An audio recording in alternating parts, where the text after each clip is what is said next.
दोस्तों आप लोगों का मेरे चैनल में एक बार फिर से स्वागत है। दोस्तों आज मैं अपनी इस वीडियो में आप लोगों को महाराष्ट्र में रेवदंडा किले के बारे में और उसके इतिहास के बारे में बताने वाला हूं।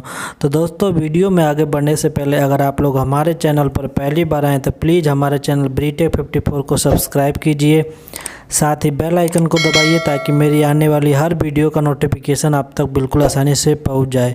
दोस्तों जो मुंबई है, मुंबई से कुछ ही दूरी पर अलीबाग में बहुत सारे ऐसे किले हैं जो समुद्र के किनारे या फिर समुद्र के किनारे से 1-2 किलोमीटर आगे समुद्र में ही बनाए गए हैं। यह उस समय के बनाए हुए किलों के बहुत ही अद्भुत नमूने हैं जो कि पानी के अंदर बनाए गए थे। उनमें से यह रेवदंडा किला। दोस्तों यह किला अलीबाग के दक्षिण में रेवदंडा किला रेवदंडा शहर में है। यह तटीय शहर कुंडलिका नदी के मुहाने के पास उत्तरी तट पर स्थित है। 16वीं और शताब्दी के दौरान रेवदंडा शहर को चोल कहा जाता था। पुर्तगालियों ने इस किले का निर्माण 1524 ईस्वी में करवाया था।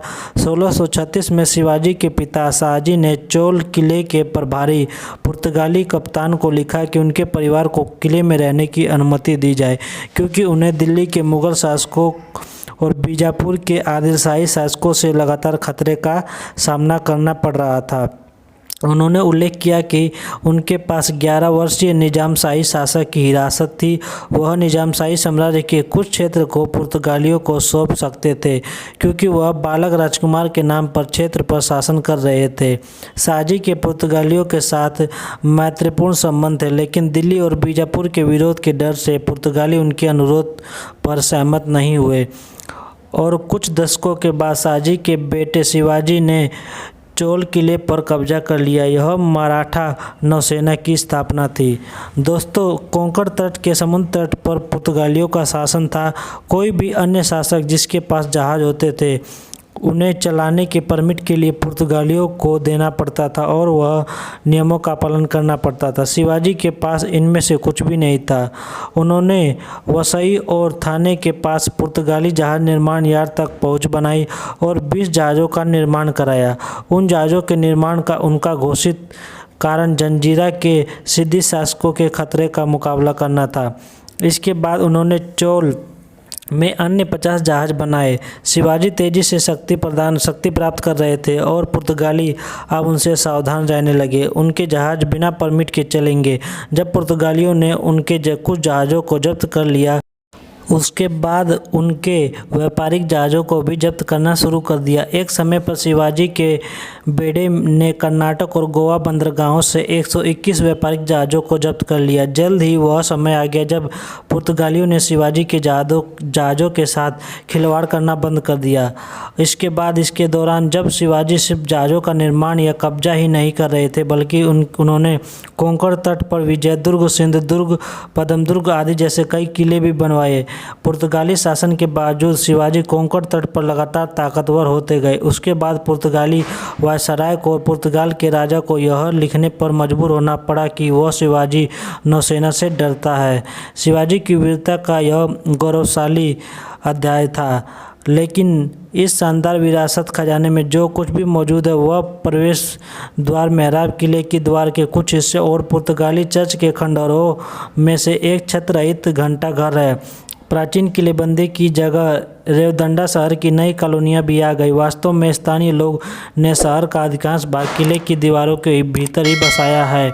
आज शिवाजी मराठा नायक है। मुंबई हाईवे अड्डे और मुंबई में यूनेस्को लिखित रेलवे स्टेशन, दोनों नाम इस महान योद्धा राजा के नाम पर रखा गया है। लेकिन आप लोग यह देखना चाहते हैं कि उनकी कहानी कहाँ से शुरू हुई, तो रेवदंडा किले पर आप लोग जाएँ, वहाँ से शिवाजी महाराज की कहानी शुरू हुई थी।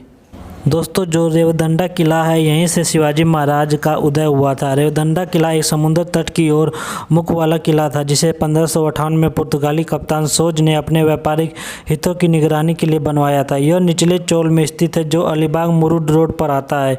पुर्तगाली काल में इसे सांता मारिया डी कास्टलो कहा जाता था, लेकिन स्थानीय लोग इसे यादव राजा बलराम की पत्नी रेवती के नाम पर रेवदंडा कहते थे। पुर्तगालियों ने 1570 से 1571 और 1594 में कई आक्रमणों के खिलाफ इस किले की रक्षा की थी।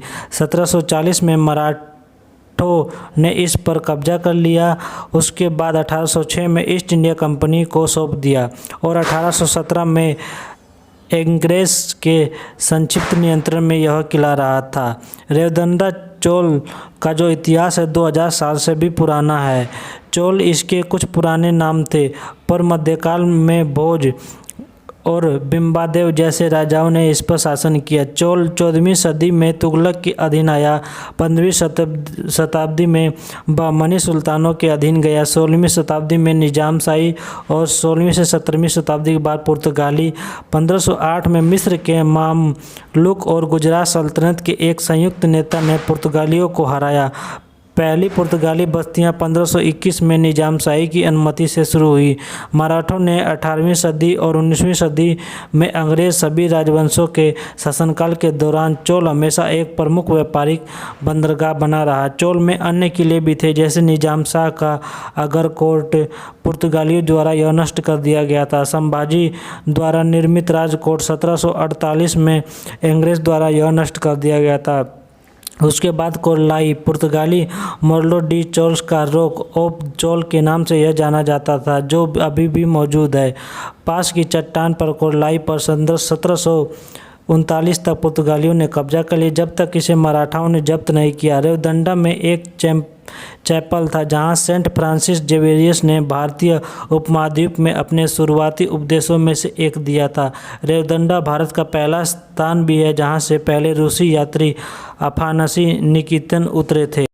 रेवदंडा समुद्र तट पर एक नज़र डालने पर आपका मन बिल्कुल ही मोहित हो जाएगा। कुछ सुनसान नाव को छोड़कर जहां फेमिना और बारी बारी से वहां पर आप लोग को बहुत सी चीज़ें देखने के लिए मिली है। वहाँ देखने लायक कोई आत्मा नहीं थी, लेकिन बहुत ही दुर्लभ है कि मुंबई वासियों को इतना साफ और एकांत समुद्र तट देखने को मिले, क्योंकि यहाँ पर बहुत ही साफ़ सफाई रहती है।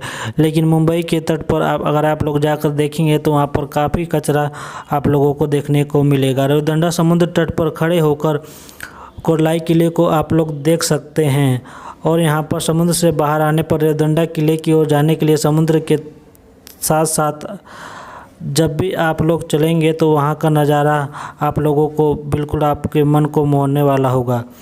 तो दोस्तों, अगर आप लोग यहाँ पर घूमना चाहते हैं तो आप लोग ज़रूर जाइए। दोस्तों, उम्मीद करता हूँ कि यह वीडियो आप लोगों को पसंद आई होगी। वीडियो पसंद आई हो तो हमारी वीडियो को लाइक कीजिए, और चैनल पर पहली बार आए तो प्लीज़ हमारे चैनल को सब्सक्राइब कीजिए। चलिए दोस्तों, मिलते हैं आप लोगों से हम नेक्स्ट वीडियो में।